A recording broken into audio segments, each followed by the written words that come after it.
Assalamualaikum warahmatullahi wabarakatuh. Kenalkan, saya Khairul Akhir Siregar, Ketua Ikatan Alumni Pesantren Al-Hakimiyah. Saya ingin memperkenalkan saudara kita yang baru datang ke Indonesia, telah menyelesaikan pendidikannya di Turki, yaitu saudara kita Sulaiman Rashid Hasibuan. Assalamualaikum Syekh Rashid. Waalaikumsalam warahmatullahi wabarakatuh. Begini, saudara Rashid, saudara alumni Al-Hakimiyah, betul? Iya, betul. Toh kalau begitu, kira-kira tahun berapa saudara masuk di Pondok Pesantren Al-Hakimiyah? Ya, perkenalkan, nama saya Sulaiman Rashid Hasibuan. Saya berasal dari Desa Hasatan Jaya. Pertama saya masuk ke Pesantren Al-Hakimiyah tahun 2011. Di tahun 2011 saya telah lulus sekolah SD dan masuk ke Pesantren Al-Hakimiyah. Selama di Al-Hakimiyah saya belajar menuntut ilmu, yaitu ilmu agama, begitu juga ilmu dunia, selama 3 tahun. Dan saya sangat banyak mendapatkan ilmu pengetahuan dan ilmu-ilmu yang dulunya saya tidak ketahui, saya mendapatkan sebagiannya di Pondok Pesantren Al-Hakimiyah. Oke, baik.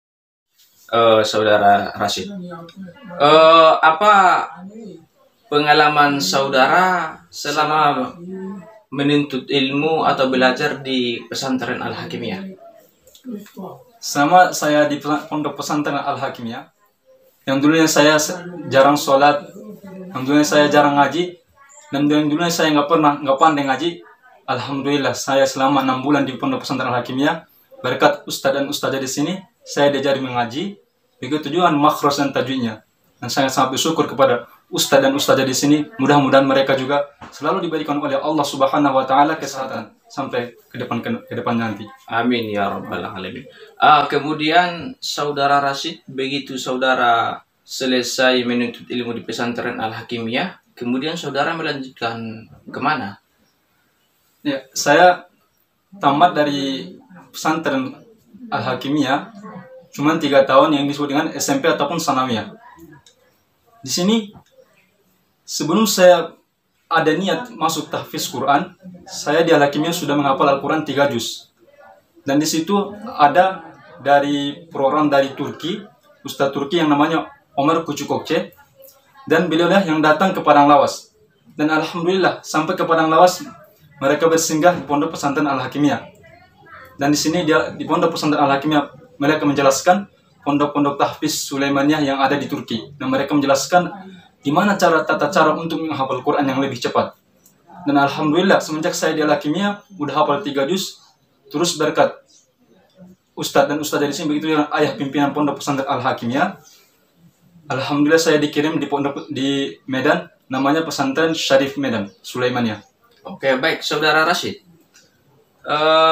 Apa motivasi saudara memilih sekolah di Turki atau dengan memilih jurusan tahfiz, tidak memilih jurusan yang seperti teknologi atau ilmu pengetahuan yang lain? Saya dulu semenjak SD saya nggak ada niat untuk masuk pesantren, tapi karena orang tua saya yang laki-laki memaksakan saya untuk masuk pesantren. Dan alhamdulillah dari kelas 1 saya sanawiyah di Al-Hakimiyah, saya selalu berniat untuk menjadi hufaz, yaitu menghafal Quran 30 juz. Alhamdulillah saya berada di Pesantren Syarif Medan, dan saya pengen mengetahui jenjang yang lebih banyak berpengalaman, gimana pengalaman di Indonesia ataupun di luar negeri, agar bisa kita mengetahui mana yang beda ataupun mana yang kita bisa ambil pelajaran dari sana. Jadi kalau kita selama di Indonesia, kalau menurut saya di Indonesia, ya mungkin kalau di Indonesia otomatis kita udah tinggal di sini selamanya. Tapi kalau kita pernah di luar negeri, kita bisa membedakan mana yang lebih baik kita bawakan ke negara kita sendiri. Oke, baik saudara Rashid.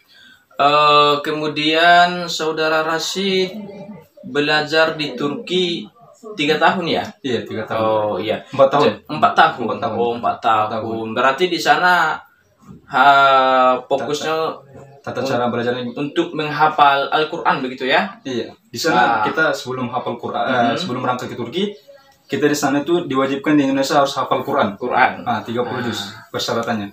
Jadi begitu sampai di Turki, di sana di dalam sekolah saudara Rashid itu apa namanya kegiatannya apa aja gitu? Apakah memang fokusnya khusus menghafal Al-Quran atau memang pelajaran yang lain juga dipelajari begitu? Ya, selama kita di Turki, ya tentunya kita dulu di Indonesia selama 3 tahun ini kita harus menghafal Quran persyaratannya untuk berangkat ke Turki. Dan selama kita ke Turki itu ada yang namanya pembelajaran bahasa Turki. Di dalam pembelajaran bahasa Turki ini harus bisa menguasai dalam setahun untuk bisa mengikuti pelajaran di Turki. Bagi orang yang tidak bisa belajar bahasa Turki, maka otomatis dia akan ditambah 1 tahun lagi ke depan. Nah, selama saya di Turki 1 tahun, alhamdulillah saya bisa belajar bahasa Turki dan bisa memahami pelajaran-pelajaran di sana. Tapi kalau seperti kita ketahui di Indonesia, sama seperti di Turki kalau masalah kuliah. Di sana kalau kuliah itu pagi, jam 8 pagi masuk, terus sampai jam 3 sore. Terus kalau kuliah di Indonesia, ya nggak ada bedanya sama di Turki. Datang dosennya ditulis, nggak diterangkan, kita sendiri yang cari mana solusinya. Ya kalau di sana juga kayak gitu. Tapi yang paling banyak itu pelajarannya sesudah masuk pulang kuliah kita belajar di asrama. Di asrama ini kita belajar kitab kuning, tafsir, jalan lain, tafsir Ruhul Bayan, dan fikih-fikih yang lain. Ada 4 mazhab kita pelajari, Hanafi, Maliki, Syafi'i, Hambali. Dan di sana kita itu yang banyak diambil pelajaran itu pas di asrama. Kalau di kuliah sama seperti Indonesia nggak ada bedanya. Oke, amazing. Oh, kalau begitu berarti saudara Rashid sudah hafal 30 juz, Alhamdulillah. kemudian ilmu-ilmu yang lain juga sudah dipelajari. Alhamdulillah. Jadi dari segi bahasa juga mungkin saudara Rashid seperti bahasa Turki udah mahir lagi begitu Ya, ya. insyaallah. Ah, Bahasa berarti- Turki alhamdulillah saya bisa. Bahasa Arab alhamdulillah. Ya kalau bahasa Arab kita ngobrol-ngobrol apa wawancara gitu ya alhamdulillah bisa. Apalagi bahasa Spanyol gitu. Oh. Bahasa Spanyol alhamdulillah kita ya berkat kan di sana kita itu di asrama, sistem asrama di sana itu bukan cuma orang Indonesia, bukan cuma orang Turki. Di sana itu seluruh negeri. Jadi kita tergantung diri kita sendiri sana. Kalau kita pengen menguasai bahasa di sana, ya di sana itu bermacam, ada dari Belanda, Spanyol, Inggris, Amerika, ya seluruh dunia di sana. Pokoknya tergantung kita sendiri. Kalau kita pengen belajar bahasa yang banyak, ya di sana kita harus sungguh-sungguh untuk belajar bahasa. Masya Allah, berarti pengalaman saudara Rashid sudah cukup sangat luas ya, sudah cukup Ya, sangat alhamdulillah. banyak. Nah, kira-kira saudara Rashid, bagaimana metode untuk metode menghafal Al-Quran ini diterapkan di Indonesia ini atau khususnya lah dulu di Kabupaten Padang Lawas kita sesuai dengan pengalaman saudara Rashid, yaitu ketika di Turki. Ketika di Turki itu kan pengalaman yang di sana diterapkan di Padang Lawas, kira-kira bagaimana Tahfiznya, pendapat? Iya, tahfiznya. Nah, kalau yang saya pelajari sistem Turki, menghafal Al-Quran Turki, mereka nggak langsung untuk belajar menghafal. Nah, kita bisa menghafal Al-Quran itu gampang. Nggak ada cara yang susah untuk menghafal Al-Quran. Karena bahasa yang paling gampang dihafal itu Al-Quran. Nah, di sini mereka sistemnya pertama itu harus belajar dengan tajwid. Tajwid ini lebih penting. Kita walaupun kita hafiz, kalau bacaan kita, tajwid kita tidak tahu, orang yang di luar itu kita nggak hafiz. Beda yang ada tajwidnya tahu, makrosnya bagus, tapi nggak hafiz. Tapi di sini alhamdulillah yang pertama itu mereka harus tajwid sama makros. Dan yang itu selama pembelajaran 2 bulan, tajwid sama makros. Dan 1 bulan lagi itu 1 bulan itu penuh untuk bisa menghatamkan satu hari itu berapa kali hatam Al-Quran. Berapa kali bisa kita 1 hari menghafal Quran, menghatam Quran, membaca Quran. Apakah 1 minggu itu bisa kita hatam Quran 3 kali atau 2 kali. Dan 1 halaman itu apakah kita bisa sanggup membaca 1 halaman itu selama 15 menit. Oke, baik saudara Rashid. Berarti tidak menutup kemungkinan selagi kita mau pengalaman yang di Turki itu bisa kita transfer atau kita aplikasikan Ya, kita ambil, di Padang Lawas ini begitu ya. Gitu. Oke, Masya Allah. Baik saudara Rashid, apa motivasi saudara berangkat menuntut ilmu ke Turki? Tujuan saya berangkat ke Turki hanya satu, untuk membanggakan orang tua. Karena kata Rasulullah, ridallahu ridal walidain, katanya, ridhonya Allah itulah terdapat ridho kepada orang tua. Jadi saya selalu berniat di mana saya bisa membanggakan orang tua saya, di mana saya yang selama ini orang tua saya mengandung saya selama 9 bulan itu memang kita rasakan ya, tapi kalau kita sadari, kita apa yang kita pikirkan itu sangat sulit. Jadi saya berniat dari kecil gimana saya bisa membanggakan orang tua. Tapi alhamdulillah saya sekarang ini berkat orang tua juga, berkat orang tua saya bisa berangkat ke Turki, dan alhamdulillah sampai sekarang alhamdulillah enggak 100% ya saya bisa membanggakan orang tua, masih 40% bisa dibilangin mereka bangga saya sekolah di Turki. Oke, baik Saudara Rashid. Berarti selagi ada kemauan, Pasti bisa. meskipun seseorang itu latar belakangnya anak petani atau apa namanya, Jadi kurang mampu lah maksudnya. iya kurang mampu, kurang. berarti bisa berangkat gitu, Iya. selagi ada kemauan. Iya, sekali kemauan. Jadi seperti sosok Saudara Rashid lah, bagaimana? Apakah memang saudara ini betul-betul dari apa Negara namanya? yang kurang mampu atau yang mampu ini. Iya, Pak cakap keluarga yang kurang mampu atau memang sudah mampu sehingga bisa berangkat gitu. Iya. Dengan kata lain, udah banyak uang bisa berangkat. Iya. Nah, Saya jujur saja, orang tua saya PNS. Tapi PNS kalau kita teliti gaji PNS itu kan cuma 3 juta gitu. Jadi saya punya keluarga ada 10. Jadi kalau kita pikirkan yang 10 orang ini apakah cukup 3 juta untuk anak-anaknya? Tentu tidak. Jadi di sini apa namanya? Saya di sini termasuk keluarga yang kurang mampu. Tapi alhamdulillah saya diberikan oleh Allah Subhanahu wa taala nikmat, yaitu dengan beasiswa, sistem dengan beasiswa. Alhamdulillah saya bisa berangkat ke Turki dan di sana menuntut ilmu selama 4 tahun dan bisa pulang ke Indonesia sampai sekarang. Masya Allah, berarti berangkat ke Turki tidak harus dari anak orang kaya begitu ya.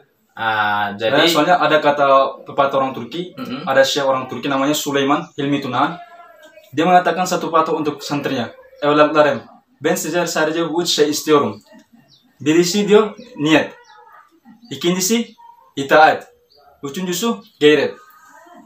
Dalam arti kata, evlatlarım, wahai anak-anakku, saya cuma pengen kalian itu ada 3. Yang pertama niat kalian sungguh-sungguh. Yang kedua itaat. Taat kalian sama guru, sama orang tua, sama siapapun kalian harus taat. Dan yang ketiga itu harus sungguh-sungguh. Gimana kalian mau pengen sesuatu, mau jadi polisi, mau jadi tentara, mau jadi bupati, mau jadi gubernur, mau jadi presiden, mau jadi menteri, itu semua tergantung yang 3 nih, kata beliau, kata salah satu di Turki, Syekh Sulaiman Hilmi Tunahan. Itu saran untuk beliau pada santri-santrinya. Oke, baik Saudara Rashid, ini barangkali sebagai apa namanya wawancara terakhir kita ya kan, karena mungkin pertemuan yang singkat barangkali kan, saudara mungkin ingin berangkat lagi ke luar negeri. Insya Allah. Masya Allah. Nah, kalau begitu apa harapan saudara kepada anak-anak saudara kita atau kepada generasi muda sekarang, khususnya lah yang di generasi muda yang di Padang Lawas ini. Kalau bisa saudara memakai apa namanya, harapannya itu memakai bahasa Turki lah. Iya, karena saudara kan apa namanya sudah dari Turki begitu kan, sekaligus nanti ditranslatekan. Oke, baik. Apa saudara? Silahkan. Ya, sekarang kalau kita mau sukses ataupun cita-cita kita mau tercapai, itu tergantung diri kita sendiri. Nah, dimana ada seorang Turki mengatakan, eğer siz başarılı istiyorsanız siz kendiniz bakarsınız. Siz nasıl olduğunu, nasıl ne yapacağınızı, onu niyet olduğunu sağlam yapacaksınız. Yani kalau kalian itu mau sukses ataupun kalian mau jadi yang lain, mau jadi apalah pemimpin lah, tergantung kalian katanya. Pokoknya yang cuma satu. Kalian itu harus berniat satu yang apa yang kalian tujuin. Ada juga orang Turki selalu digunakan untuk kata kayak gini. Allah size muvaffak kılsın, Allah size razı olsun, inşallah siz başarılı olacaksınız inşallah kan. Di sini katanya apabila kalian sudah sungguh-sungguh, apabila kalian sudah niat dengan tekad, maka apapun yang kalian inginkan itu, apapun yang kalian lakukan, apapun yang kalian tujuan ataupun cita-cita kalian ke sana nanti, maka insya Allah dengan pertolongannya Allah, maka apa yang kalian itu 90% ya, bukan saya menganggap 100%. Soalnya kan kita nggak tahu gimana ke depannya. Ya 90%, 80% kalau kita sungguh-sungguh niat kita salam, ya insya Allah akan bantu kepada kita. Baik, Saudara Rashid. Terima kasih atas pertemuannya dan silaturahmi kita ini. Semoga berkelanjutan, tidak hanya di sini saja. Insya Allah, apalagi kita adalah ikatan alumni ya. Jadi ikatan alumni kita ini juga sebenarnya sudah menyebar di beberapa wilayah ya. Seperti di Pekanbaru, cabang Padang, Jabodetabek, malah internasional. Salah satunya saudara lah kan. Juga Abang Anda Khotri di Arab Saudi, kemudian Rahmadani, saudari Rahmadani yang baru nyampe juga di Indonesia. Kemudian siapa lagi yang di Turki? Sekarang masih ada adik kita namanya Diki sama Ismail. Insya Allah. Diki sama Ismail, dua orang lagi. Insya Allah ada adik kita sekarang, tahun depan Insya Allah mereka sama seperti kita bisa datang ke Indonesia Insya Allah. Oke, baik. Terima kasih Saudara Rashid. Ya, sama-sama. Mudah-mudahan kita semuanya panjang umur. Amin ya rabbal alamin. Baik saudara, itu saja mungkin sebagai bincang-bincang kita di siang hari ini. Mudah-mudahan ada manfaatnya bagi kita, khususnya kepada Ikatan Alumni Pesantren Al-Hakimiyah kita, atau yang sering kita sebut dengan IKAPA. Akhirul kalamina, assalamualaikum warahmatullahi wabarakatuh.